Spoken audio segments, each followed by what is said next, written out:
BJPയുടെ സഖ്യകക്ഷികളിൽ പ്രധാനിയായിട്ടുള്ള നിതീഷ് കുമാറിന്റെ ഐക്യജനതാദളിലെ നിരവധിയായ MP മാർ വളരെ വൈകാതെ തന്നെ രാജിവെക്കുകയും അവിടെ ഉപതെരഞ്ഞെടുപ്പ് നടക്കുകയും ചെയ്യും എന്നുള്ളത് വ്യക്തമായി കഴിഞ്ഞിരിക്കുന്ന സാഹചര്യമാണ്. TDPയിലെ അംഗങ്ങളാണ് കുറച്ചുകൂടി ശക്തമായി BJPയോടൊപ്പം നിൽക്കുന്നത്. അതിന് കാരണം ജഗൻമോഹൻ റെഡ്ഡിയോടുള്ള വിരോധം തന്നെയാണ്. ജഗൻമോഹൻ റെഡ്ഡിയെ തകർക്കും വരെ TDP BJPയുടെ കൂടെ തന്നെ നിൽക്കും എന്ന അഭിപ്രായത്തിൽ ഉറച്ചു നിൽക്കുന്നു. എന്നാൽ നിതീഷ് കുമാറിനെ സംബന്ധിച്ചിടത്തോളം ലാലു പ്രസാദിന്റെ മകൻ തേജസ്വി യാദവ് മാടി വിളിച്ചാൽ അങ്ങോട്ടേക്ക് പോകാൻ യാതൊരു മടിയും കാണിക്കുകയില്ല. നിലവിൽ നമുക്കറിയാം തേജസ്വി യാദവ് ബീഹാറിലെ പ്രതിപക്ഷ നേതാവാണ്. എന്നാൽ തേജസ്വി യാദവ് കൃത്യമായി പറഞ്ഞു, നിതീഷ് കുമാറിന്റെ പാർട്ടിയെ തകർക്കാൻ BJP ഏതറ്റം വരെ പോകും. നിതീഷ് കുമാറിന്റെ MP മാരെ ഒന്നടങ്കം BJPയിലേക്ക് ലയിപ്പിക്കാനും തീവ്രമായ ശ്രമങ്ങൾ നടക്കുന്നു. ഇതിൽ നിന്നും മോചിതനാകാൻ സ്വയം നിതീഷ് കുമാർ തീരുമാനിക്കേണ്ടത് അനിവാര്യമാണ്. ജാതി സെൻസസ് ഉൾപ്പെടെയുള്ള വിഷയങ്ങളിൽ നിതീഷ് കുമാർ ഇന്ത്യ മുന്നണിയോടൊപ്പമാണ് നിൽക്കുന്നതെന്നും ഇന്ത്യ മുന്നണിയുമായി എല്ലാ അർത്ഥത്തിലും സഹകരിക്കും. ഈ കാര്യത്തിൽ BJPയുടെ നയങ്ങളെ താൻ ഒരിക്കലും പിന്തുണയ്ക്കില്ല എന്ന് വ്യക്തമാക്കി കഴിഞ്ഞിരിക്കുകയാണ്. നമുക്കറിയാം അഗ്നിപത് വിഷയത്തിലും നിതീഷ് കുമാർ BJPക്ക് എതിരായി തന്നെയാണ് നിന്നിരുന്നത്.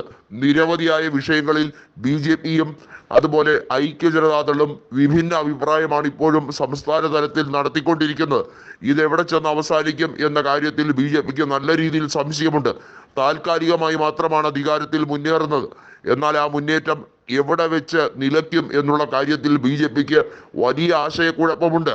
ആ ആശയക്കുഴപ്പം ഊതി വീർപ്പിച്ചുകൊണ്ട് തന്നെ നിരവധിയായ MP മാരെ രാജിവെപ്പിക്കാനും ബീഹാർ നിയമസഭാ തെരഞ്ഞെടുപ്പ് നടക്കുന്നതിന് മുമ്പ് തന്നെ ഐക്യജനതാദളുമായി ഒരു ഡീലിലേക്ക് എത്താനുമാണ് ഇന്ത്യ മുന്നണി ശ്രമിക്കുന്നത്. ഇന്ത്യ മുന്നണിയുടെ ആ ഓഫർ നിരസിക്കാൻ, തള്ളിക്കളയാൻ കഴിയില്ല. കാരണം നിയമസഭാ തെരഞ്ഞെടുപ്പിൽ ഇന്ത്യ മുന്നണിക്ക് അനുകൂലമായിരിക്കും കാര്യങ്ങൾ എന്ന് നിതീഷ് കുമാറിന് നന്നായി അറിയാം. പണം വാരി എറിഞ്ഞാലോ അല്ലെങ്കിൽ MP മാരെ വിലക്കെടുത്താലോ MLA മാരെയോ MLC മാരെയോ രാജിവെപ്പിച്ച് കുതിരക്കച്ചവടം നടത്തിയാലോ ഒന്നും ഇനി നിതീഷ് കുമാറിന് അധികാരത്തിൽ ഇരിക്കാൻ കഴിയില്ല. മുഖ്യമന്ത്രി കസേരയ്ക്ക് ഒരു ഇളക്കം തട്ടിയാൽ നിതീഷ് കുമാർ ഏത് രീതിയിലും അത് നിലനിർത്താൻ ആരുമായും സഖ്യം ചേരും. അതറിയാവുന്ന BJPക്ക് നന്നായി അറിയാം. എങ്ങനെയും ഭരണം തള്ളിയിടാൻ വേണ്ടി തന്നെയാണ് ഒറ്റക്കെട്ടായി തന്നെ ഇന്ത്യ മുന്നണി നീങ്ങുന്നത്. അതിനകത്ത് കൂടുതൽ പാർട്ടികളെ ഉൾപ്പെടുത്തിക്കൊണ്ട് രാജ്യസഭയിലും പ്രക്ഷോഭം സംഘടിപ്പിക്കാൻ നോക്കുന്നു. അതേസമയം ലോക്സഭയിലെ BJPയുടെ സഖ്യകക്ഷികളെ എങ്ങനെയും കൃത്യമായി പ്രതിപക്ഷ സഖ്യത്തിന്റെ ഭാഗമായി എത്തിച്ച അവിശ്വാസ പ്രമേയം കൊണ്ടുവരാൻ വേണ്ടിയുള്ള നീക്കം നടത്തുന്നു എന്നുള്ളത് ഏറെ നിർണായകരമായ ഒരു നിമിഷം തന്നെയാണ്.